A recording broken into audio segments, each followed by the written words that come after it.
Welcome to the podcast where we usually take something old, the Doctor Who story from the original series, compare it with something new, one from the new series, and add something borrowed to make Something Who. Hello, I'm Richard, and after a fairly quiet autumn, we're back with Something Who podcast episode 121, and this time we're indulging our love for missing episodes. With the recent announcements from Film is Fabulous, and the suggestion that missing episodes of Doctor Who do exist in film collections, there's been an uptick of interest in this topic. This podcast only exists because of the obsession of the original hosts with missing episodes and the deep dive that several of us made into the Omnirumour. We've forgotten more about Philip Morris's search for missing episodes and the subsequent furore in fandom than many of you will ever know. But this episode isn't about the Omnirumour. As befits Something Who, it's about the stories and indeed the episodes themselves. Each of us has picked 2 missing episodes we'd like to see back, and we'll talk about what we're missing by not being able to see them, their importance in getting a better picture of 60s Doctor Who, and our enthusiasm for them in general. Well, let's hope that's what we're going to do. And who are these mysterious superheroes forming the panel? Well, it's a fine collection of missing episode aficionados. First, it's the man who knows more about Daleks than could possibly be healthy. It's multi-talented 3D artist, writer, researcher, podcaster, telesnap animator, co-creator of Dalek 6388, and escape room impresario, Gav. Hey! Heidi-ho. Hello there. Whose idea was this format? What a silly man. Got overexcited about some missing episodes chat and tried to break the format of Something Who. Well, you know, he should be shunned. It could be fun. It could be fun. Next up, we have science and astronomy writer and our man in London, Giles. Hello. Yes, I've got a much shorter rap sheet than Gav, haven't I? Sorry about that. That's all right. Don't worry. That's all right. Schlepper Royale and Noted Amateur Postman as well. Very good. And finally, he's so on brand for this episode that he even went missing from the Missing Episodes podcast. It's writer Paul. Hey. Too soon. Yes, hello. I did used to like gossiping about the missing episodes of Doctor Who, and then I didn't. Missing believed wipe. I've already detailed to some of these people in private how the various stages of my loss of enthusiasm, and now I don't think about it at all. But it will only take one sniff of the barmaid's apron, one sniff of a return for me to, I imagine, relapse and go manic again. It's easily done. Yeah, I've been disappearing back down that slippery slope recently. Okay. Yeah. Well, I guess, I've got a little bit of a taste for it by listening to Toby Haydock and his podcast about what everyone would like to see back. Sort of just getting my head around, I suppose, what's actually in each of them. Because I guess it's easy to sort of look at the thing en masse and think there's 97 missing episodes and have sort of stories that you're kind of quite interested in seeing back. But actually, individual episodes and knowing what's in them, it's not, well, I guess it is something you can keep in your head the whole time, and often, I suppose, as Doctor Who fans, we do keep rather a lot in our heads, but it's easy to sort of lose the sense of precisely what's in each of the episodes, and I guess that's something of what we're going to talk about tonight. It is. I've just thought of a revised format for this episode. We should have rolled the dice. We should have let fate give us missing episodes, and then we just have to deal with the fact, what happens if we do get an episode of the Ice Warriors back that nobody cares so about. much better. Is it too late to do Well, that I tell you instead? what, we'll do that next time. or another time. It's less exposing as well. I mean, not that I've got anything to hide, anything to be ashamed about in my choices. They are, they will be uncontroversial at the least, and at best, clearly the best choice out of the 4. It's funny you should say it's easy to lose our understanding of what's in each individual episode rather than at story level, because I don't think I've ever had one to lose. I wasn't sure at what point to admit that, but it's the only reason I was mildly anxious about this format, because I have listened to podcasts before, including many of you, and been amazed at how you know what is in and what should be and what could be in individual episodes. And I don't know. I tend to think of, most of the time, I tend to think of things at, as I say, the story level. I can barely remember how it breaks down to episodes for stories I've seen, but ones that I'm missing I No, find it even I harder. agree that that's not something that comes to me naturally, but I do like to drill into it, particularly for Missing Episodes podcast, because I think it can be quite a useful way of digesting all of the segments, because as a whole you do tend to sort of look at the shape of the whole story and try to assess it in a complete way. And there's certain stories, maybe they'll come up tonight, where either through, well, usually as a consequence of the way they were written or put together, their episodic nature is exposed in a weird way, or is more disjointed as a consequence of the way they were created. That might come up. Indeed. I like those ones. And conversely, the homogeneity, the sameness of some of the stories that didn't have complicated, convoluted backgrounds, and were just written and plotted. 6 episodes, there you go. Bosh, bosh, bosh. A to F. No surprises. Yeah, they're the ones that I found myself discounting purely on that basis, because I can't pick an episode. I might like to see the whole of Fury from the Deep, but why would I pick a particular episode? I suppose I might. Yeah, the roll of the dice. That's not a good example. Produce an interesting debate in trying next to time. find that when foisted upon us. If the thing happens that was supposed to be the trigger for this podcast and now isn't, we can come back and get our Dungeons and Dragons sets out. Well, we could roll a 97-sided dice. We could record 97 different episodes, and then you'd be ready to go straight out of the gate when it comes back. Splendid. I was just going to say that that's an important part in my fandom. So, I mean, I guess as a Doctor Who fan, you're never going to have more time and enthusiasm for the story than in your teenage years. And in my teenage years, I'm afraid the reference material that I had available to me was The Making of Doctor Who by Terrance Dicks and Malcolm Hulke. And so there were no targets of any of the stories that we're going to talk about this evening before I left home. So basically, good point. For something like Marco Polo, for instance, there's about 10 or 12 lines of text that talks about the story, and that's all that I knew about it. There was really no way of knowing much more about it. So yeah, I mean, until probably the 1990s, when I was, caught up in life and not quite as open to finding out about it, I wouldn't really have known much about Marco Polo. And I guess that's one of the reasons maybe why some of these stories aren't as open to me as they might have been. But yeah, we've got the opportunity now to look at it and talk about it. Yep. I had my beloved program guide, 1981, and that's not much better. I don't know if I ever made that connection before. I suppose that the entries on the missing stories are thinner.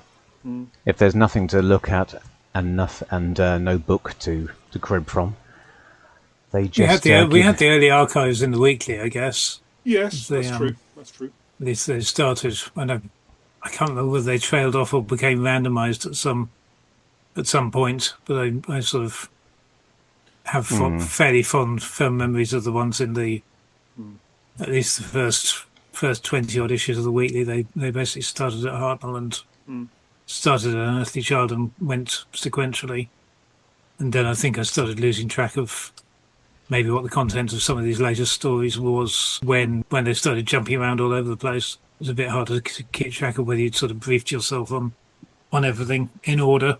It's interesting that the entry for the Highlanders in the programme guide is word for word identical to the entry for the Highlanders in The Making of Doctor Who. So didn't really give us anything much more. Okay. Okay. Well, look. Let's before we end up talking about what we're going to do rather than actually doing it. Giles, I think you are the one to kick us off. You chose Marco Polo episode 3, 500 Eyes, which was written by John Lucarotti and directed by Waris Hussain. So do you want to tell us something about that and why it's your choice? I did indeed. It's partly just from fond memories of meeting John Lucarotti back at conventions in the 80s and finding him quite an affable chap. So I've always been a bit fascinated by his work in general. I've only just realised the thing, but yeah. I know That's very maybe there's a mysterious tendency. revelation. Sorry, yeah, okay. Spoilers for my second. Spoilers for my second selection Yes. tonight. Ooh. Which I just completely honestly only just occurred to me. You cuddled all of the choices. Yeah, Authors. load of old tosh. So yeah, I've always been quite fascinated by this story. Again, going back to that early Doctor Who Weekly archive and things like that. And yeah, I've got a fond spot for it because it's just a completely different way of doing Doctor Who. The reason that I kind of came back to it now and thought, oh yeah, that's the one, and this specific episode is the one that I'd like to see, was because quite recently I'd had the recording on my box for ages, but I finally got around to watching Wallace Hussain's production of A Passage to India from later in the 60s, and was very impressed by. Again, it's visibly kind of related to Doctor Who in terms of what the resources that it was working with, and he took a camera with him when he was going back to visit family in India and took some background shots as a result of that. So that elevates it, but it's interesting. It's still that sort of very studio bound thing, and it's got very effective stuff, both with the sort of storytelling aspects and with the very effective cave scenes at the Malabar Caves in the Passage to India. Paul, you're a literary bod, aren't you? Oh God. No. Okay. Well, anyway, The Malibu Caves. the Malibu Caves. I found that very effective in a way that I could compare to Doctor Who productions of the early 60s, and thought, yeah, this is interesting, and it made me want to see this all the more. So yeah, so I've gone with 500 Eyes, and I guess some of the reasons that it's a middle episode just to we get a recap of the Here's Water Marco Polo cliffhanger, I guess, in at the start, which would be a nice spot of it. I'm really in it for I think the Ping Cho, the story of the Hashashin, I think would be kind of its semi-legendary, just a one take Merton doing her thing, nailing it all straight off the bat. And okay, I guess you didn't have much choice at the time, but by all accounts, everyone was very impressed with how well she did it, and I'd just love to see how it played out in reality. And there's no indication. Gav's been kind enough to share camera scripts and things with us in advance for our specific episodes, so looking through it, there's no indication that there was any particular camera trickery or anything going on, but it just relies on a few mixes and fades and things to hold the attention while basically Xenia Merton's just telling the story. So I think I'd like to see that aspect of it, and I would like to see how those caves. Sorry to interrupt. Does she have any props or anything? I didn't look at the camera script. I was going to ask for yours if there was anything particularly visual about the telling of the story that you're interested in, because we can all hear that she tells it very nicely. But not really. She says it needs time to prepare, so I wondered if she had little puppets or a scarasan. If there's some movement, perhaps some. Nothing. There was a bit of choreography, I believe, that she sort of choreographs. I'm waving my hands around and doing and I believe she doesn't tell it using shadow puppets on the wall or anything like that. Not that we're aware of. No, Yeah, okay. I know. I think that would have. But again, we don't know, do we? So it's one of those. Could be one of those amazing surprises that come out, except that we've seen the telesnaps. Except we've seen the telesnaps. 20,000 photographs. Yeah. Yes. Yeah. Apart from that, we've got no idea. And I'd also like to see how the caves work. I would very much like to see the map, which I believe there is no surviving visual evidence of the map that was used for all the voiceover narrations by Mark Eden. So that feels like that would be a thing that connects across the entire span of the story. It's got quite a few different sets as well, that episode, hasn't it? It has, yes. Yeah, we go from the desert to the way station and to the caves. Yeah. Yeah, I mean, I'm wondering how the Doctor and Susan collected that water from the TARDIS. Do they sort of mop it up with a cloth and wring it out, or it's just... God, it doesn't bear thinking about, does it? I think the doctor says get the cloth. Right. The so cloth. They must the omni-use. Yeah, it could be a cloth. magic cloth, couldn't it? Yeah. Bigger on the inside. No, I meant than it's the one cloth they use for everything in the TARDIS. Okay. Yeah. I guess I'd sooner if it was Susan's face cloth than the Doctor's face cloth. But anyway.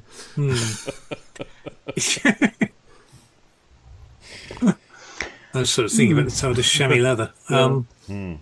And yeah, I'd love to. I'm curious to know how see big a that bit of it. TARDIS set is. We don't have a floor plan for this, do we? Oh, has Andrew Orton done a floor plan? Not for episodes. Not for this episode. Because I was just, when I came to listen to it today, as requested and required, I was thinking, oh, that's exciting. This is the one with the TARDIS episode with the TARDIS in. And it's 30 seconds or so. Yes. And I just wondered whether it was a very minimal console on the wall. It's not pre-filmed, is it? I think part of it was. I think the condensation on the walls was pre-filmed. Yes. Because yes. just I believe as a practical matter, and also because they didn't really like messing around with water in the studio. And then I think there were some inserts that were pre-filmed, and then Hartnell and Carol Ann Ford in the TARDIS. So there would have been live action dripping on Hartnell's face. Oh dear. So- Silly question time. Would that make it the first time we've seen a very small cut down TARDIS set shoved in the corner of the studio, or have we had that? Ooh, well, the one at the very end of the Daleks is only 2 walls, isn't it? Right. But Can't get much less than 2 walls, can you? well, you do in Dalek Invasion of Earth. You get one photographic backdrop. Good grief. How does it stay up? They hang it from the ceiling. So it's all on videotape, at least to begin with. Grandfather. Oh, sorry. Right. So water falling on the TARDIS control panel is telecine. That's so when the Doctor says, "Look, water everywhere," and unless we collect it quickly, and when he says quickly, that cuts back to studio. Right. Okay. So then Susan jumps, grabs a cup. Doctor Who puts his hand against the bulkhead. Mix to caption desert. Yeah, so it's 1 page in studio with does it say how many seconds? 7 seconds of pre-filming. Wow. Right. Okay. Giles, you are our scientific expert. I have a question for you.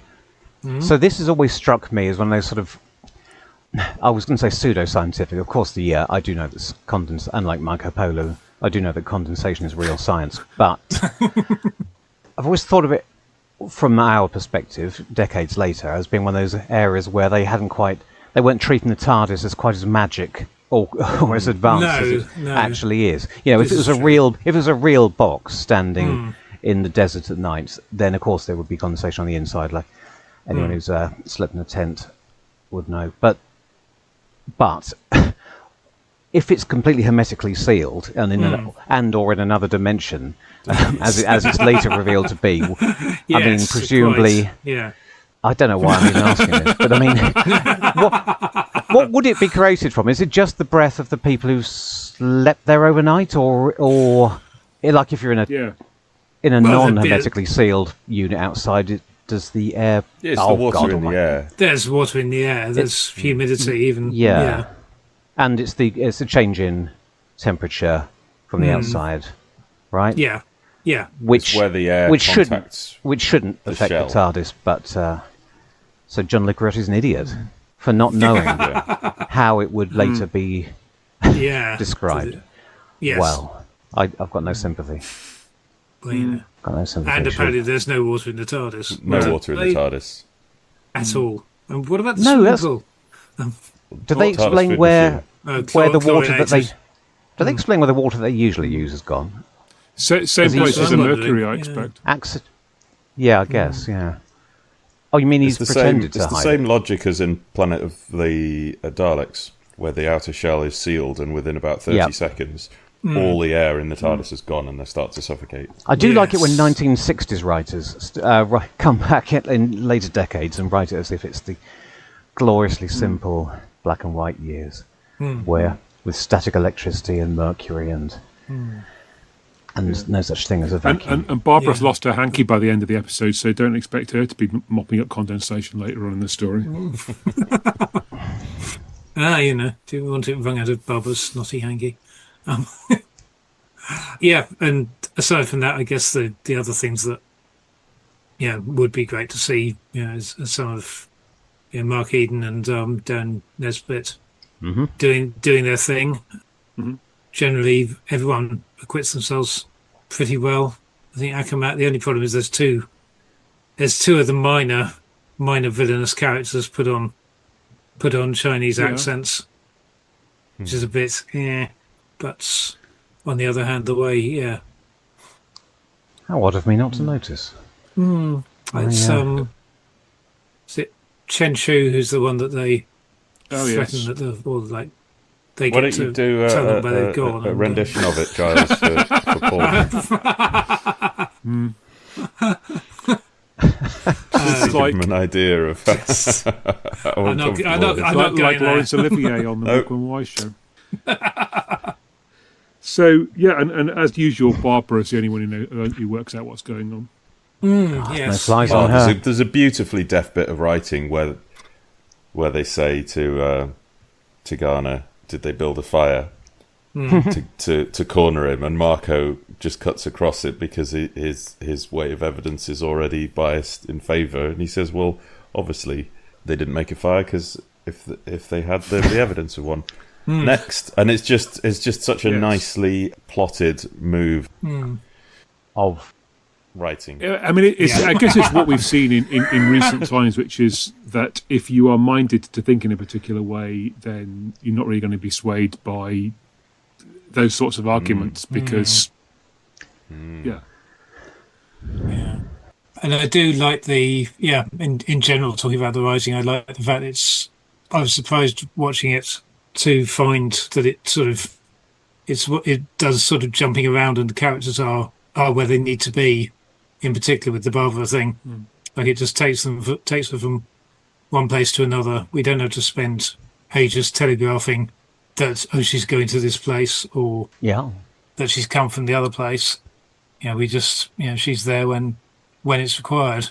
I think the only lines of dialogue that ring remotely false to me are the bits where they've crowbarred in some educational value. Yeah. I mean, there's so much of it, but even down to Ian Justin taking time to tell us what a league is. Yeah. It's 3 miles, apparently. Thank you, I didn't know that. But he can't help but adopt his school teacherish tones for that. Yeah. But they're addressed to us, which I find offensive. Half a league onwards. so About a third of a league in this case, I think. we're sort of up against the time limit, I would have thought, for talking about an yes. episode. Is there anything else anyone wanted to say about this before we move on? No, I'm glad. Thank you for picking one. I too love Marco Polo, so thank you. Yes, Okay. and I haven't got anything else to say. I'm sorry. I've been reminded by Gav just shortly before we came on air that I mustn't talk about the story in itself or make any of my grand ADHD big picture observations. So I won't. I'll just talk about the specific one. 23 minutes of goodness. One other thing I'd like to find out is how did they do what happens with the eyes at the end as well? How is that staged? Because allegedly, I believe there's no indication it's a separate close-up shot of anything like that. It's just in a shot of the trio. Susan catches sight of human eyes looking at her from a mask. She screams, tracking to close-up Susan. The eyes they moved. And then when they have the close-up of the mask, the eyes are quartz again. So I'd be interested to see how they did that. Very good. Okay, well, I think we should move on then, and Paul will tell us all about his choice of Mythmakers Episode 4, Horse of Destruction, written by Donald Cotton. Ah, well. Yeah, yes, I mean, obviously, I had to pick something from the Mythmakers, the very best, undisputed champion among the missing stories. But I couldn't. Which episode? Which episode? And obviously, I wasn't going to rewatch or re-listen to all four of them to choose one. So I did go for the final episode, and I realised what a asinine, commonplace, dull, obvious choice it is to go for the last episode of a story. People always think that's the one which has all the action in it, and it's even worse, I think, to do this when the last episode is slightly atypical, whether it's tonally different or structurally different from the rest of the story, in which case this episode's unrepresentative. Wouldn't we be better off going for a representative one? You know, it'd be like picking episode 4 of The Massacre or something, or I don't know, or just episode 12 of Dalek's Masterplan, just because it's got all the exciting bits in. So I didn't want to come across as that sort of dullard. But in the end, because I couldn't be bothered to listen to all of it, that's what I went for. So it's similar. I mean, it's similar reasons to Giles' mark about it. It's the variety. It has some of what we like about the story as a whole. It starts with the funniest line in the whole of Doctor Who, Woe to the Horse, and then there's a bit more of the light, the sparklingly light drawing room comedy and sharp wit, and then it gets dramatic, and then there's some action, and then there's some stuff that's completely atypical because it's setting up the next one, as they do a lot of in this era. So it should scratch the itch to know what the Mythmakers was like, but it will also... I mean, we can't resist, can we? Filling in a few more pieces in the jigsaw of missing Doctor Who. So of course everyone wants to see a little bit more of Katrina.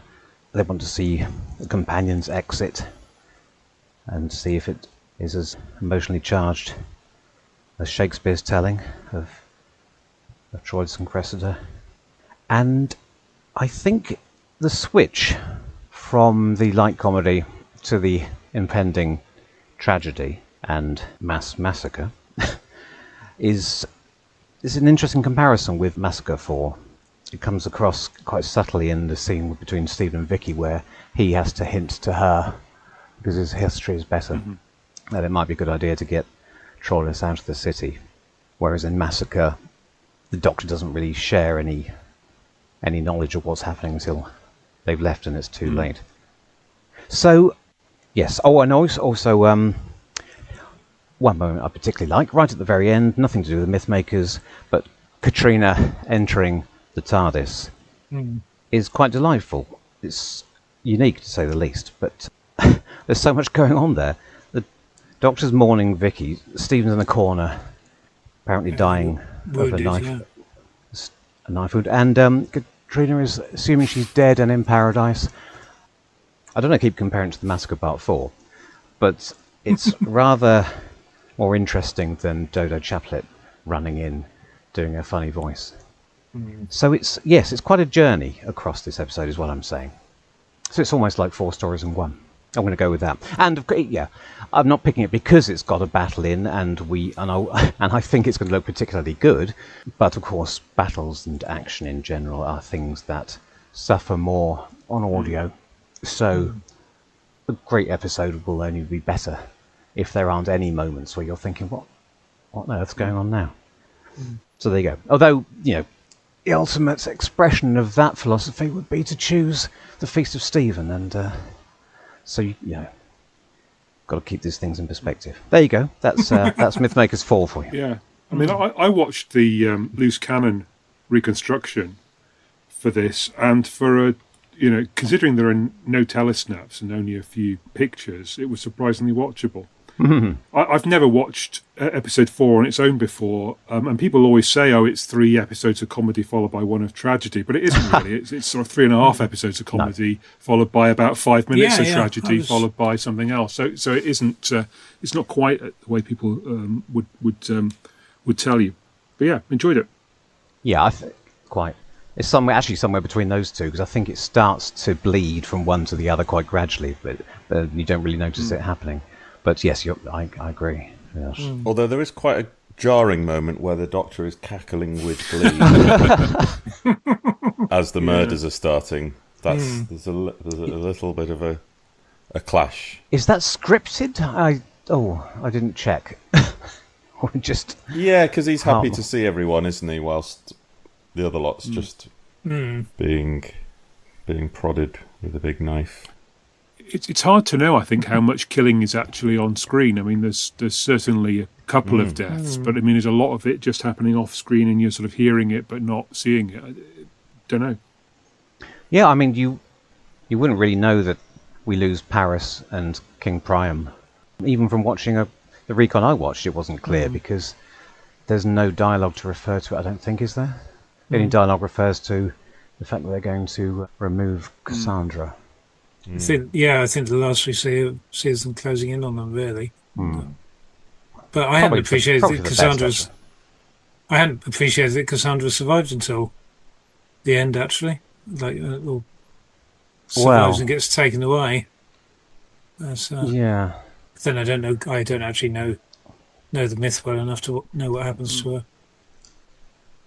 Probably nothing good, let's face it. Well, no, I don't think so. I was hoping. It would be nice if I'd learned a bit more about the genuine myths this time. I did a lot of research into myth makers once for a different podcast. I think Mr. Smith alluded to it earlier, and at that point, I planned to watch Shakespeare's Troilus and Cressida, so that I could add, against the advice of everybody else involved in that podcast, so that I could speak knowledgeably on how this compared to the truth.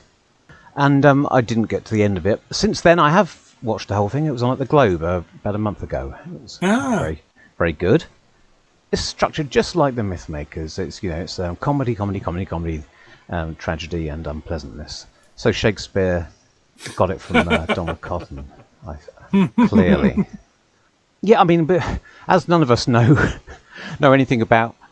Does anyone? Is it covered in the Iliad? Is it? The Iliad is the Trojan War, yes. So all of these events are... Yeah, but no, I think it's not. I think it's not in there. I was just going to say, I was listening to a thing about the Iliad of late, or fairly recently, and it was discussing the structure of it, and basically it's just the story of the Rage of Achilles, and Achilles goes after his pal is killed. Yeah, and it basically goes from there to Achilles killing Hector. Interesting. Do I have that right? Yes. And basically, Achilles goes off on a mighty strop after his mate's killed, and then has to come back to the fight. That's all in the second half of Shakespeare, which I had, which is the bit I missed the first time round. Yes, I sort of glossed over a bit here. But the only thing I really remember about the Troilus and Cressida connection from last time I researched it is that if they're in it at all, this whole romance was either invented wholesale or bigged up in the early medieval period, when courtly romances were the fashion, and so it was in the air when Chaucer wrote his poem, which was one of the main sources for Shakespeare. It's Virgil's Aeneid that you get an Aeneas in, isn't it? I think that's the source for it. Yeah, I had to study both the Iliad and the Odyssey for my classical civilization O level, and I have to say that the Odyssey was quite palatable, and it's lots of sort of mythical stories of Odysseus going around the Mediterranean, but the Iliad is almost unreadable. It's basically 24 chapters of people getting stabbed and beaten, and their entrails pulled out and whatever. So. I couldn't get through it. I don't have a great deal to add. I'm not going to be negative. My note did start with who are all these people, and I do think that's a thing I struggle with, is that I don't know the story, but you don't know the story and you still like it. Anyway, what I was going to say, I was just looking at the script and I found it interesting that maybe the scriptwriter didn't know the story either, because Troilus. Is that coincidence? Is Troy named after Troilus or vice versa, or is this just convergent evolution? Anyway, Troilus says, so that scene at the end where they're in the desert and they see someone coming towards them, Troilus says, it's my, and then that is blanked out and it's replaced by cousin. And then Vicky replies, your, and then that's blanked out and it's replaced with cousin. And then Troilus says, yes, it's Aeneas. Oh, if only he'd come sooner. And then further down, where Vicky says, with your cousin's help, we can start again. And again, cousin's been typed over, replaced. Yeah, so interesting. I don't know what to do with that. But that's all I got for you. The other, my other note says, who are the baddies? Well, they're all baddies, aren't they? I mean, essentially. Well, I mean, they're all baddies or they're all goodies. I mean, basically, they've got a society in which, battling with each other is just what they do. So, and there's honour and there's this, and basically all the Greeks have come to Troy because Helen was nicked out of, Greece, and so basically they've come to satisfy the honour.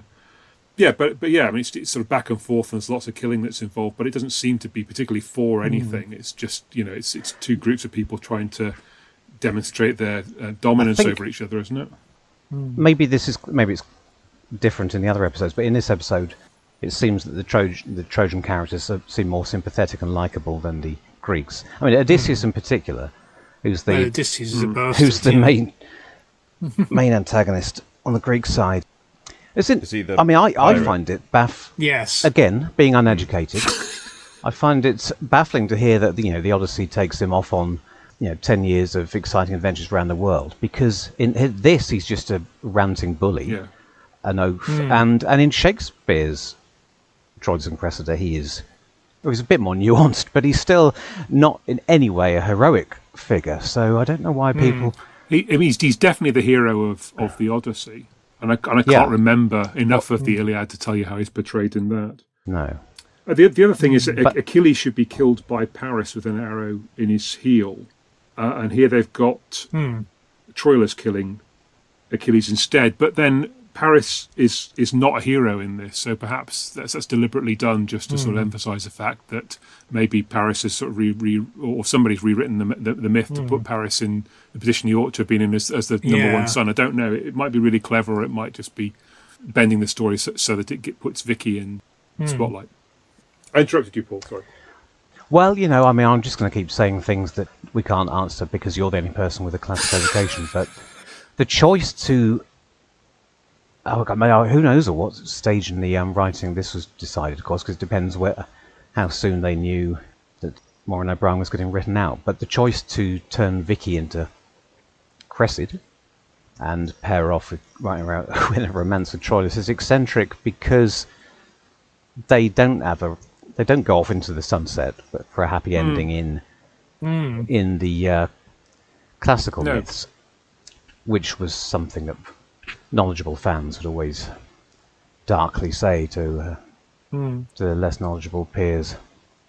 But surely they can't have hated Maureen O'Brien and Vicky so much that they wanted to imply that she would meet the same fate as her, I'm going to say historical counterpart, for want of a better term, because it's not very nice what happens to her, and it's one of the darker ends to a romance in all of Shakespeare. It's not. I mean, so far as we know, some terrible things happen to all the companions after they've been dropped off.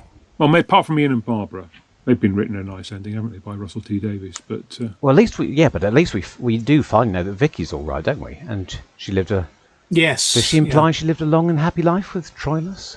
Do they go to Rome? I can't remember. Well, what did they say in that very short Blu-ray thing? Well, I don't know. If they're off with Aeneas, then they should be. Yes. Then they should be heading for Rome. He goes off to found Rome, doesn't he? To Latium, as Richard will tell us in the Aeneid. I haven't read that one. Oh, all right. That's, The he and that. well, there's too many vowels for. It's your mate Virgil. Richard.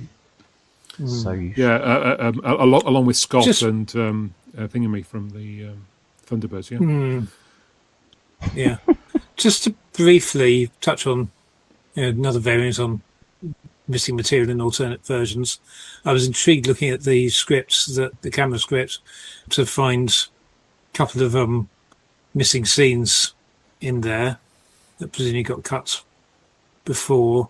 And the most significant is the one that gives Katerina a character.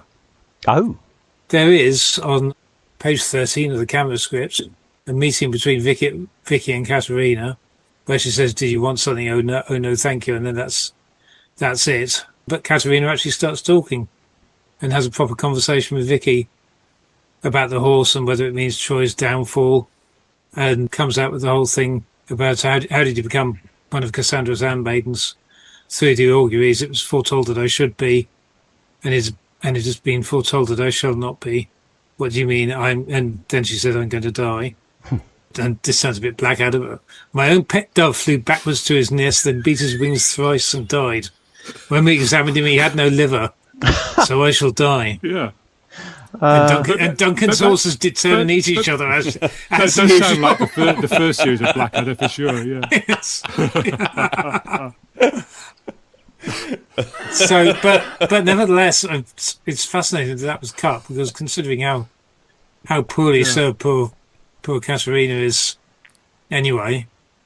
Yeah. So that's the most missing And, material of all yeah. when it's cut from a missing episode. Sorry, keep going. Yes. Yeah. No, and I'd love to see it also to get some idea of what the direction was like on this, considering we have so little visual material. But I think, wait, did I hear? I picked up from somewhere. I'm not sure. It was one of Toby's podcasts. There was talk about them using forced perspective shots with like doing a live matte effect, but putting soldiers in with the model of the city in the background or with something. the city. Sorry, I was just going to ask. I mean, talking of things that And might presumably disappoint with the horse. with the horse as well. I'm suddenly getting a pic. I'm being reminded of that bit at the end, that special effect in Terror of the Zygons, where it's forced perspective. We see people jumping out of the model onto the into a real quarry. Maybe they did the same with the horse, or maybe there was no attempt whatsoever to match up the model and the studio, and it'll just be a bit sad. So yeah, it would be lovely to see how that sort of stuff was carried off. And in this case, we don't have telesnaps, so we can genuinely say we've no idea. I think we're going to have to move on. Time being as it Fine is, by me.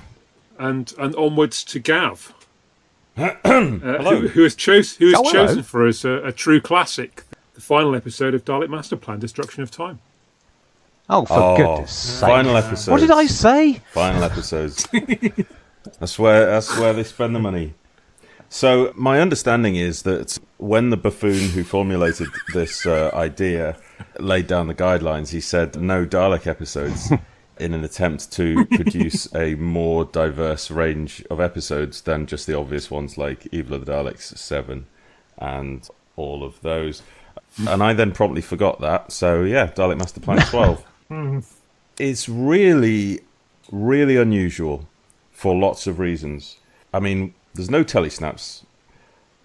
That's not unusual. But that combined with the long sections of no dialogue, the periods of towards the end of the episode, the soundscape of the Time Destructor running, and it's such an awesome sound. And we've got some photos from the filming sequences showing the makeup effects of Sarah. We know they blew some Daleks up, but it doesn't feel like we've got nearly enough visual clues to tell us what's going on for these long stretches of weirdness. So that's kind of the obvious reason. It's kind of legendary, the Daleks Masterplan. I have a mixed feelings about the story as a whole. I think it's a perfect version of a different kind of Doctor Who, where it's like a weekly Flash Gordon, how long can you tread water kind of serial, because the plot to give it a generous term, you can summarize it in a sentence. The intricacies of the characters are not even particularly... Anyway, I'm not allowed to talk about the whole thing, but it's in the context of you've got this legendary 12-parter. Sorry, my brain got... Are you even allowed to refer to the fact there are 12 episodes? Aren't you supposed to pretend there's just this one by the rules you set down? Yeah. Yeah, okay. So it's a grand finale to a story that doesn't really go anywhere. So it's not, in plot terms, a big wrapping up of things. It's just a big set-piece ending. And so they just go to town on essentially the one thing that happens, which is that the Doctor flicks a switch and wins. It's just a sort of mystical entity. But on a more granular level, there's one particular bit split in two that I would love to see, and that is the demise of Mavic Chen. I have such strong memories of reading John Peel's novelisation. It was only years later I realised that he'd smushed together the Terry Nation's draft script and the broadcast version, which is why it's got so many different things in it that I suddenly found familiar when I got hold of some of the draft scripts. But Chen's demise, when he confronts the Dalek Supreme, I have such vivid memories of the Dalek Supreme being a real character in the book. So when Chen rebels and pulls the gun, I'm just going to read from the camera script. Chen brings up his gun and fires. Mid-shot of the Dalek Supreme, there is an effect from the gun, but none on the Dalek Supreme. The noise causes the Daleks to take action. They all move forward in defense of the Dalek Supreme. The Daleks wheel round and form a circle with Mavic Chen in the centre. Ray guns ready to fire. Mavic Chen, wide-eyed and scared, moves around in the Dalek circle. I just think that's a really exciting visual. He then gets marched away, but he makes a run for it. Now, I have read this out on a previous podcast, but I will do so again because it just sounds so beautifully shot, which is ironic because that's what happens to Mavic Chen. So Mavic Chen appears in frame from behind the camera. So this is looking down a corridor in the Dalek underground base. Mavic Chen comes from behind the camera, runs down the corridor. As he reaches the end of the corridor, a Dalek appears at either side of the shot and frames him in like this beautiful triangle. We see the Dalek ray guns in close-up commence combined constant firing. Mavic Chen reaches the end of the corridor. Suddenly, it flares to negative. We get a shot of the Dalek execution squad standing there. Mavic Chen, the picture turns to normal. Mavic Chen half turns, a surprised, unbelieving look on his face at the fact of his own death. And then in long shots, he falls to the floor and sprawls out. It's a suitably grand ending to a larger-than-life character. So if I was allowed to one clip from the entire story, I might actually go for that over a bit of the Time Destructor. But the Time Destructor on the whole, that whole sequence sounds delightful. And I want to see these Daleks pootling about in the set. And then they get regressed, and then you've got Dalek blobs doing stuff as the Doctor comes and prods a Dalek mutant, and it's just so intense. How much of the long end sequence with the Time Destructor was pre-filmed? Is it like just odd inserts, or were there long stretches that are on film? Quite long stretches, yeah. Good. Well done, Doug. Yeah. Doug. So the other thing that I like is that I was trying to think if this was the first time. I think it might be the first time we get any real lore about the nature of the Doctor as him as a time being. Aha. Because whilst the Time Destructor is wasting everyone away to dust, he stands there like this monolithic ex-temporal figure, and the ravages of the Time Destructor don't kill him, and it's really magical and mysterious, and I think it's the first time we get a real hint that the Doctor's not just some alien with a time machine, but his whole essence is somehow unusual. but also the fact that when Stephen tries to help him, that shriek, the pained shriek that Hartnell does is so intense. You just get this impression that despite him being able to resist the effect, it's obviously a deeply traumatic incident, and that adds to the feeling of the feeling. Yeah. It's interesting that bit about the effect of the time destructor, because I guess in both cases, when it starts out, Sarah and the Doctor don't seem to be affected by it very much to start off with. And then Stephen pops out of the TARDIS, wanders around for about a minute and a half. He doesn't seem to be particularly affected by it, and then goes back into the TARDIS. And I wonder if the effect of the time destructor is sort of like that thing that they say about debt. Is it a Hemingway quote, bankruptcy, that it happens very slowly at first and then quite suddenly? And it certainly seems to affect Sarah in that way at the end. Is she carrying the time destructor? I can't remember. Is she in the... Who's got the time destructor? I think somebody had access to the script. I think the Doctor has it until he drops it. But this is the thing, that looking through that, and I was trying to work out that it seems like what's happening, watching the Loose Cannon Recon, it seems to diverge considerably from what's in the camera script, I think. And, so it'd be lovely to see, because I was trying to work out, okay, is Sarah going outside completely in vain? Does she does she contribute does she do anything? Even by helping the Doctor? Or does she just, and as I made a note here, does the whole denouement really rest on Stephen accidentally flipping the wrong switch and putting the thing into reverse, and that's why that's the only reason the Doctor survives. But because I don't think I'd appreciated that it actually worked forwards and backwards.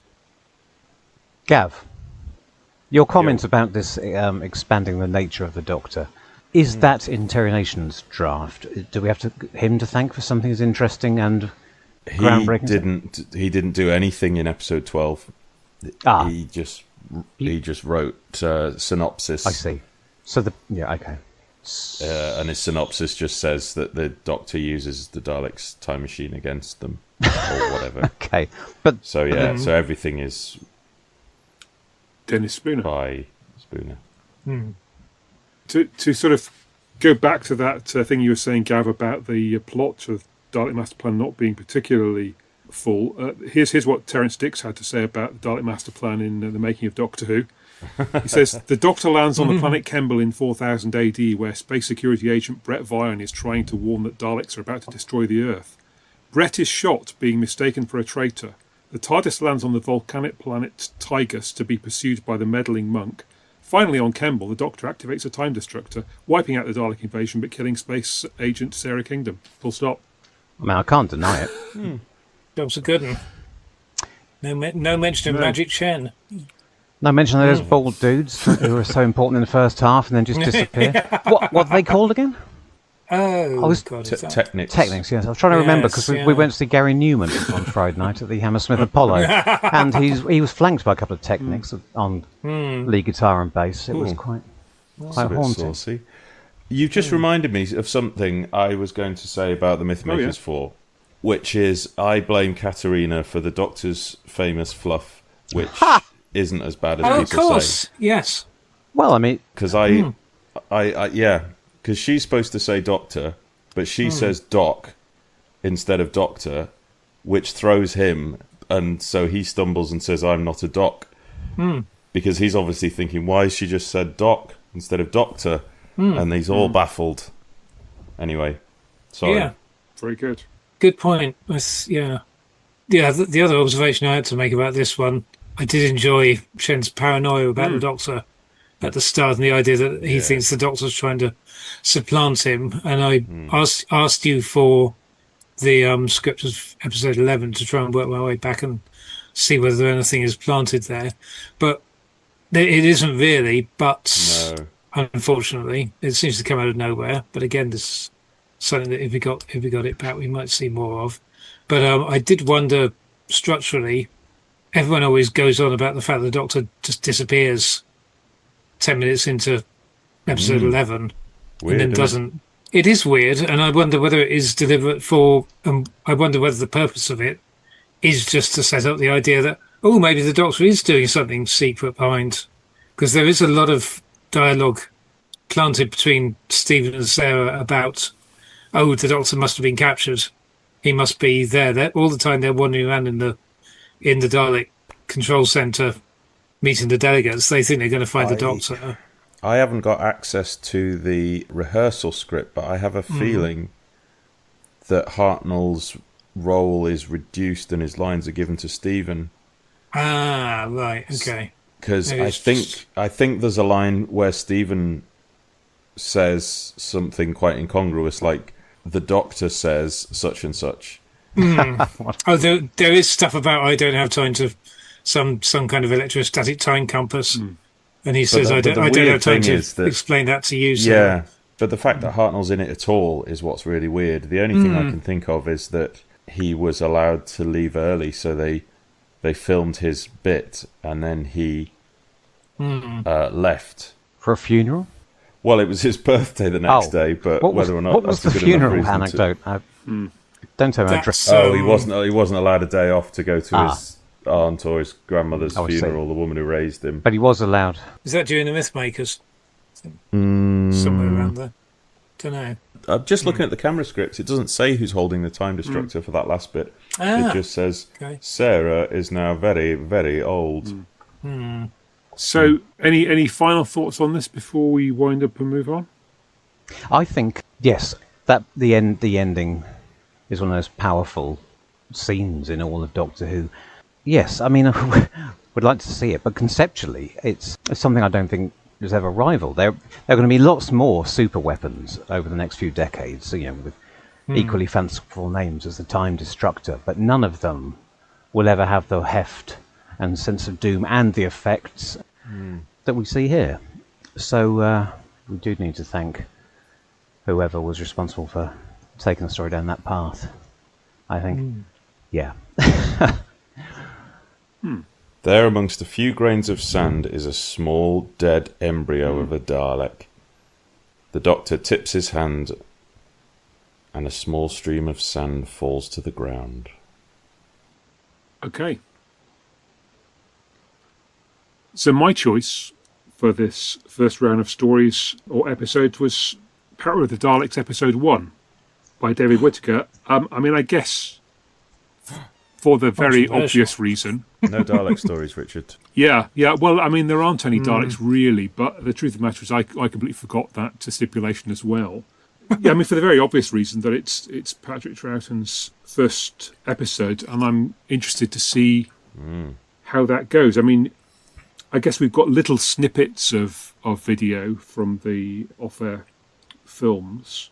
There's that sort of longer snatch at the end. In fact, the bit at the end of the episode where they're wandering into the Dalek capsule is kind of interesting because it's sort of relatively Troughton-esque. It's relatively characteristic of his later performance, whereas the bits at the start aren't. So it would be interesting to see whether he goes in the course of the episode from kind of manic through to normal, or whether it's a longer process that comes out over several episodes, and of course we've got weird stuff to come in later stories. Not that we really want to talk about that here. So yes, I'd like to see a bit more of that. It feels like it zips along reasonably well. I was watching the recon from the most recent Power of the Daleks DVD set, which is quite a good recon. I remember watching the animated version and thinking that the bit in the TARDIS seemed to last forever, whereas when I was watching the recon, it seemed to zip through that bit, and they were out on the planet before I knew it. So I don't know. Maybe it's just because when you're looking at photos of actors, it's sort of more involving. My question, you could ask all sorts of questions about Troughton in the TARDIS, but in the animation, it appears to be fairly evident from the animation that it's Bragan who shoots the Examiner. And in the recon, it's sort of not entirely clear. In the script, having looked at the script, seems to suggest that all of the characters are sort of masked up at the start, and so you can't see who is who. As a result of which, it could be Bregan or it could be his mate, Quinn, and you don't really know. But yeah, it'd be interesting to see how that panned out actually on screen, whether there's any evidence that it's one or the other that's done it. And I'm also kind of interested why he doesn't just shoot the Doctor. Has he already formulated a plan, or is he distracted by Ben and Polly, or is there some other reason that? And the placing of the button in the hand, it's all quite a confusing start to the mystery, which it might benefit from seeing it to smooth some of this logic out. Damn it! Just going back to the TARDIS, a small detail. I mean, the whole, well, two small details. It looks like Polly is wearing the Doctor's ring in one of the telesnaps. Oh. So I'm fascinated to know quite what that sequence of events is. But also, it sounds trivial, but the bit where the Doctor rummages through the trunk. I'm not saying we're going to see the host of Easter eggs that we get in the animated version, where you get the Holy Ganta and various other things. But there's enough going on in the soundtrack to tell you that there's some potential fun business. Yeah. And just Troughton, in one of his earliest moments when he just has an opportunity to let loose a little bit, I would just love to see what all that silliness is all about. Also, at the end of the episode, where they go into the Dalek capsule, there's a telesnap of the blob, and they react to what is depicted in the animation as the blob scuttling around. In the script, that is not scripted as a blob, that is scripted as a hand, a claw. So when you look at the telesnap again, you think, well, yes, it does look like a hand, but we, I guess, have always assumed that is the hand of a visual effects artist wobbling what we assume to be a Dalek embryo. But I'm just fascinated by the fact that the script says it's the claw of a Dalek creature on the end of a limb. So have we inferred that it's bad puppet work, and actually it is meant to be the hand of a Dalek embryo? Or I don't know. Certainly we get a lot of embryo blobs in later in the episode. They're not full-sized creatures, but I'm thinking back to the last time David Whittaker wrote or oversaw a Dalek story where I was just Dalek having the came same out of the thought. casing, and you see the claw under the blanket. Yeah. So I would love to see that telesnap in motion and figure out exactly what the movement is like, and whether that's actually a Dalek hand, like coming through the vent, or whether it's, as we've always assumed, a little scuttling blobbing off.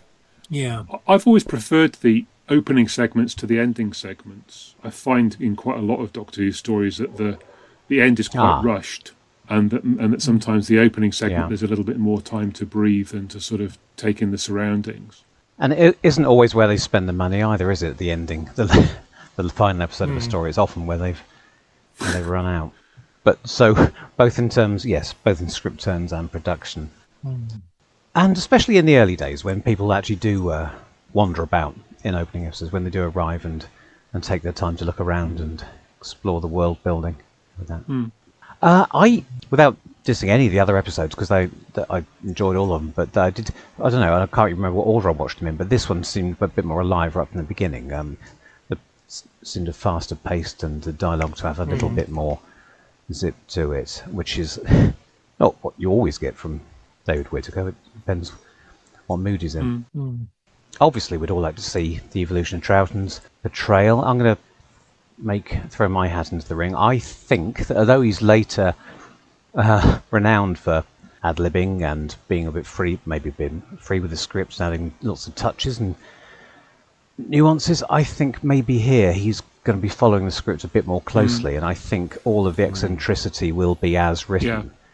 And conversely, when the script requires him to be doctorish, that will be more telling, I think, because that will be him working out what a Patrick Troughton version of William Hartnell's Doctor is, if you see what I mean. Whereas up to that point, it's been a new character that Troughton's got free reign to bring alive from the page. And also, it's just yes, it passes the test. This episode of not being one that's just been chosen for a handful of important moments. It is a rattling good episode of Doctor Who in itself. It has sets up at least 3 mysterious plot lines.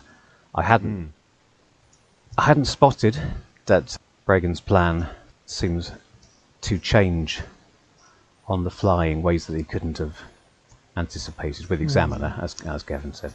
But I'm not going to mark it down for that. No. Yeah. And I love it. It moves quite seamlessly from, because all the TARDIS stuff is obviously enormously significant and important, but it doesn't feel rushed, but it doesn't outstay its welcome, and it seems to naturally progress into moving out onto Vulcan, and then you get a little bit of fun, and then it's straight into the intrigue as the real Examiner gets shot. And yeah, it just drives the plot very nicely, that mystery coming along quickly. One other little thing, when Ben says you haven't checked to see if it's safe to go outside, and the Doctor rattles off all the readings, he's doing that without looking at the console, I think. Is that so? The point is that he has glimpsed it, he's glanced at it, and he's already made for the door, and he just hasn't commented on the fact.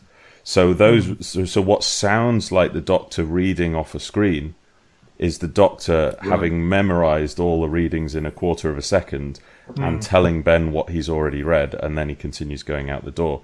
Again, another tiny inconsequential little detail that I would love to see. Do they get that right in the animation? Either version?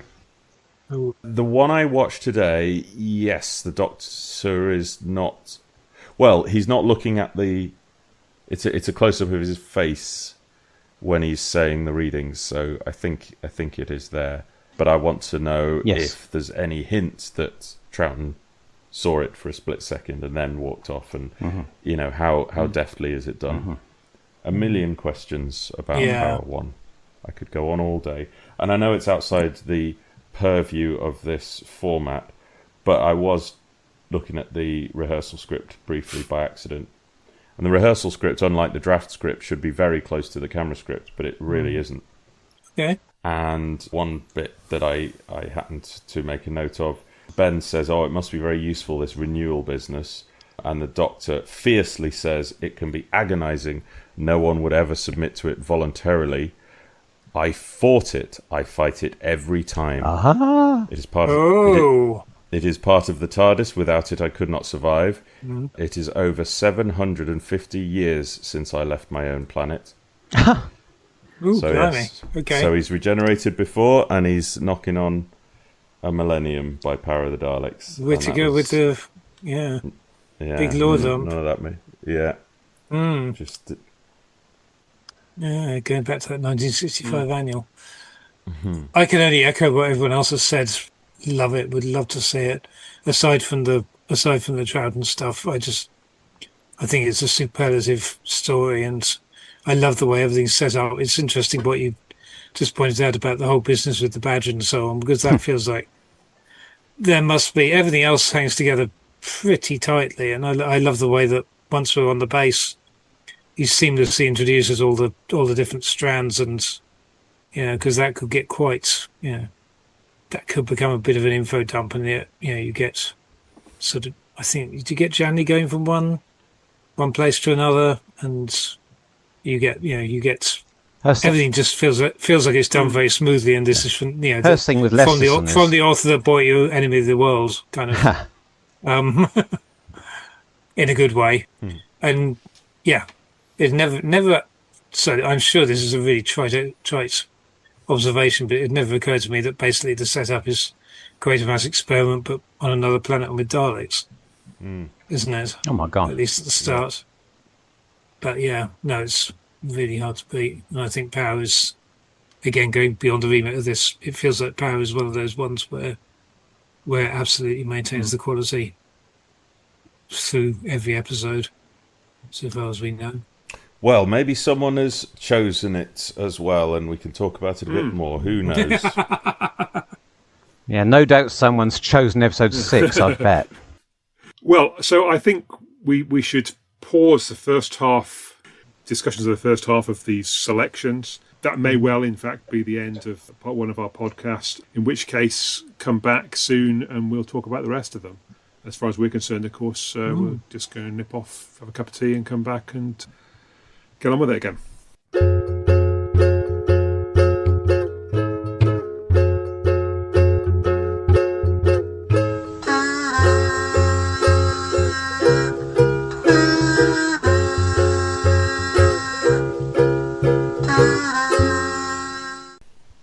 Find the cats. Very good. Bye. Yeah, one other question: if any power came back, I'd love to know if there were any hints about whether or not Vulcan is meant to be the Vulcan in our solar system or not. Oh, I've done a whole YouTube video on this. Oh, right, okay. Because I was looking at when the last references to Vulcan were in astronomy books, and it would basically, they'd have been still around when David Whittaker was growing up. Yeah, well, 20s. So that would figure, yeah. 5, 4, 3, 2, 1. Clap. Very good. I did a snap Well, of my fingers. well, just, Get you. Hey, they're good, aren't they? Snaps. I'm going to do that in future. It's much more fun than... clap. Now I've done you can do 2 at 4, once. by the way, so... Yeah, it's Yeah, fine. me too. Well, the first one would have been the one, I guess. Welcome to the podcast where we usually take something old, a Doctor Who story. Can't even say it. A Doctor Who story from the original.